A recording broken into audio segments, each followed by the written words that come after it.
Hey, it's Cat, and today I'm gonna play Valorant so you don't have to, and tell you newbies whether you should play in the span of 5 minutes. Or not, maybe it can be a 7. But ready? Let's go. Valorant is a tactical first-person shooter based off CSGO. If you don't know what CSGO is, I'll break it down. There are 2 teams of 5 players, one attacking team and one defending team. The goal of the defending team is to stop the attackers from planting the bomb, and the goal of the attacking team is to plant the bomb and stop the defenders from defusing the bomb.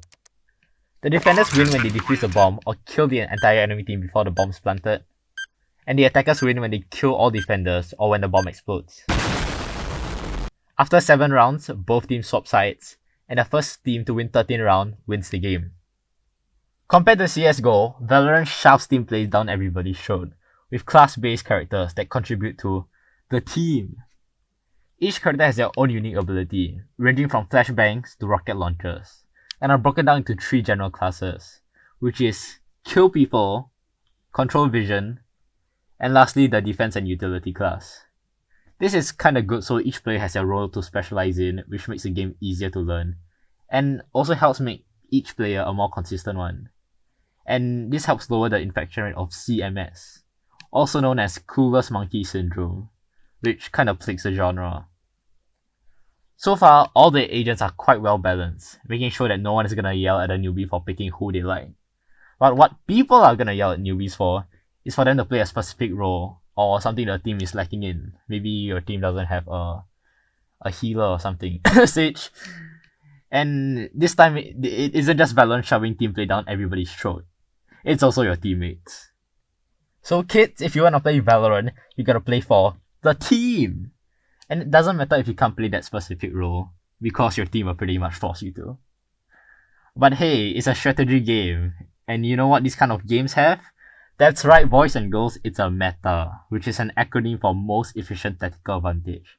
Or in normal people language, it basically means the best strategy to use.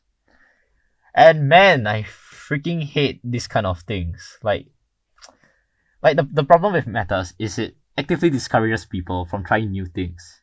Because when you do try new things, you almost automatically lose. Which is why in voice chat there'll always be people telling you to pick Sage, man. Come on, pick Sage, man. If you don't know, a while ago there's an agent called Sage, which was essential to every team composition, because she's just too good to pass up. This makes the game originally go from follow your dreams to your mom telling you to be a doctor, and if you don't, she's gonna disown you.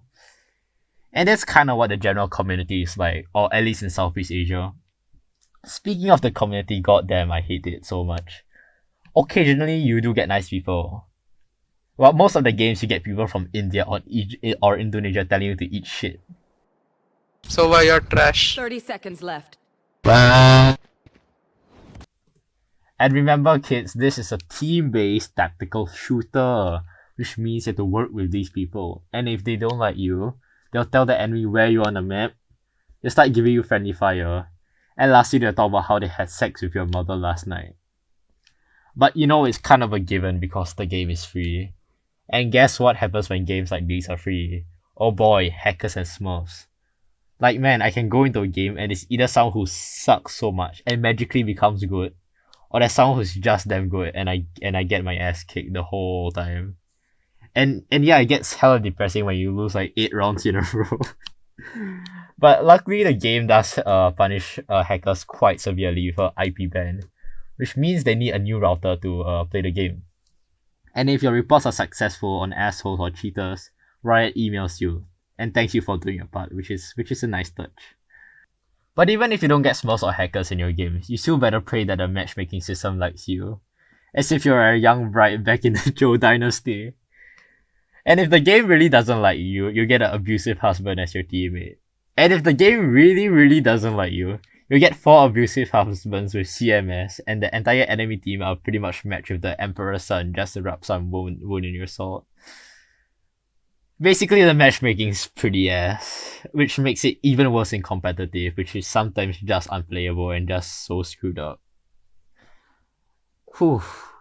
So in conclusion, Valorant is mostly fun when there is A, coordinated team play, and B, if you're shitting on the enemy team. If you're coming over from games like Overwatch, CSGO, Rainbow Six Siege, and other shooters, I think you'll like Valorant a lot. But if you have no friends like me and you have never touched a shooter, don't play this. Go back to Candy Crush. Or don't. I'm not your dad. Or am I? Nah, I'm not. Okay, bye bye.